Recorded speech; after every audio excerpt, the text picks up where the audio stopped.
যদিও ৭৫ লাখ টাকা ২০ লাখ টাকা দিয়ে স্বল্পদৈর্ঘ্য হয়, ৭৫ লাখ টাকা দিয়ে আসলে একটা পূর্ণদৈর্ঘ্য ছবি হয় না। আমি এই টাকা দিয়ে সিনেমা করা যে করতে পারে সেটা আসলে আমি বলবো যে আসলে সিনেমা হবে না।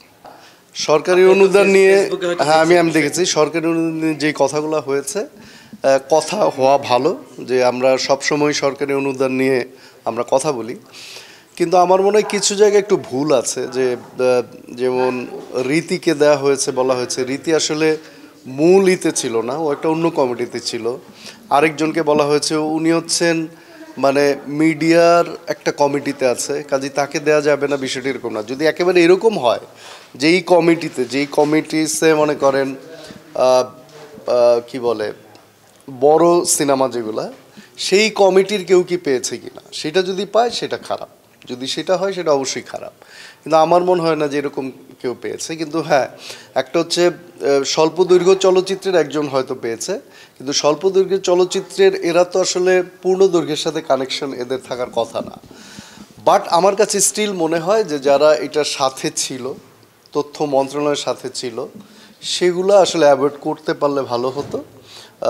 এবং কিন্তু মনে করেন এনসিপি করে একজন, সে পেয়েছে, এইটা কিন্তু কোনো মানে যুক্তি হতে পারে না। এনসিপি করে বা কেউ বিএনপি করে, কেউ আওয়ামী লীগ করে, কেউ জামাত করে, সে সরকারি অনুদান পাবে না, বিষয়টা এরকম না। এটা পেতেই পারে সে যদি যোগ্য হয়, কিন্তু যদি অযোগ্য কেউ পেয়ে থাকে আমার মনে হয় সেইটার ব্যাপারে বলা উচিত যে এই স্ক্রিপ্টটা একেবারে ঠিক নাই, এই লোকটা যে পেয়েছে তার কোনো যোগ্যতা নাই, এইরকম আলাপ আসতে পারে।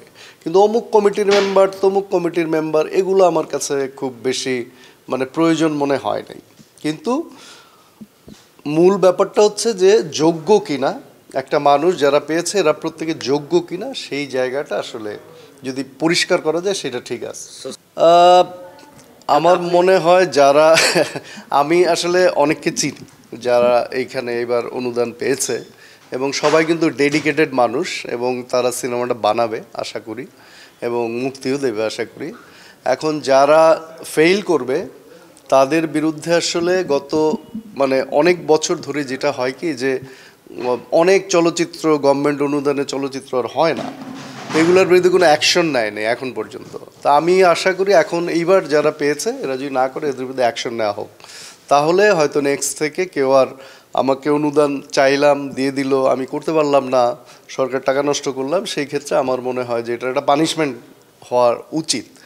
কিন্তু আমার কাছে মনে হয় যে এইবার যারা পেয়েছে সবাই এটা করবে, মানে না করার কিছু নাই। যদিও ৭৫ লাখ টাকা ২০ লাখ টাকা দিয়ে স্বল্পদৈর্ঘ্য হয়, ৭৫ লাখ টাকা দিয়ে আসলে একটা পূর্ণদৈর্ঘ্য ছবি হয় না। আমি নিজে দুইটা সিনেমার প্রডিউসার ছিলাম, কাজেই এইটা আসলে কোনো টাকা না, মানে ৭৫ লাখ টাকা দিয়ে আসলে সিনেমা বানানো ইজ ভেরি টাফ, এটা সম্ভব না। সো আমার কাছে মনে হয় যে গভর্নমেন্টের এই অনুদানটাই আমার কাছে একটু অস্বস্তি লাগে, যে এত কম টাকা দিয়ে আমাকে একটা বিপদে ফেলানো। কারণ আমার আরও ৭৫ লাখ টাকা জোগাড় করতে হবে বিভিন্ন জায়গা থেকে, আমার আরও এক কোটি টাকা জোগাড় করতে হবে, তারপরে আমি সিনেমাটা বানাতে পারবো, আদারওয়াইজ আসলে সিনেমাটা হয়ই না। তো এইটা হচ্ছে হয়তো হ্যাঁ এটা একটা সহযোগিতা হয় গভর্নমেন্টের, কিন্তু তাকে কিন্তু ওই প্রডিউসার যে তাকে নতুন প্রডিউসার খুঁজতেই হবে, কারণ এই টাকা দিয়ে সিনেমা করা যে করতে পারে সেটা আসলে আমি বলবো যে আসলে সিনেমা হবে না, এটা সম্ভব না। কারণ সিনেমার যে প্রসিডিউর, সিনেমার যে নিয়মকানুন, একটা সিনেমা হতে যেই প্রসিডিউরের ভেতর দিয়ে যেতে হয়, সেটা ৭৫ লাখ টাকা সম্ভব না।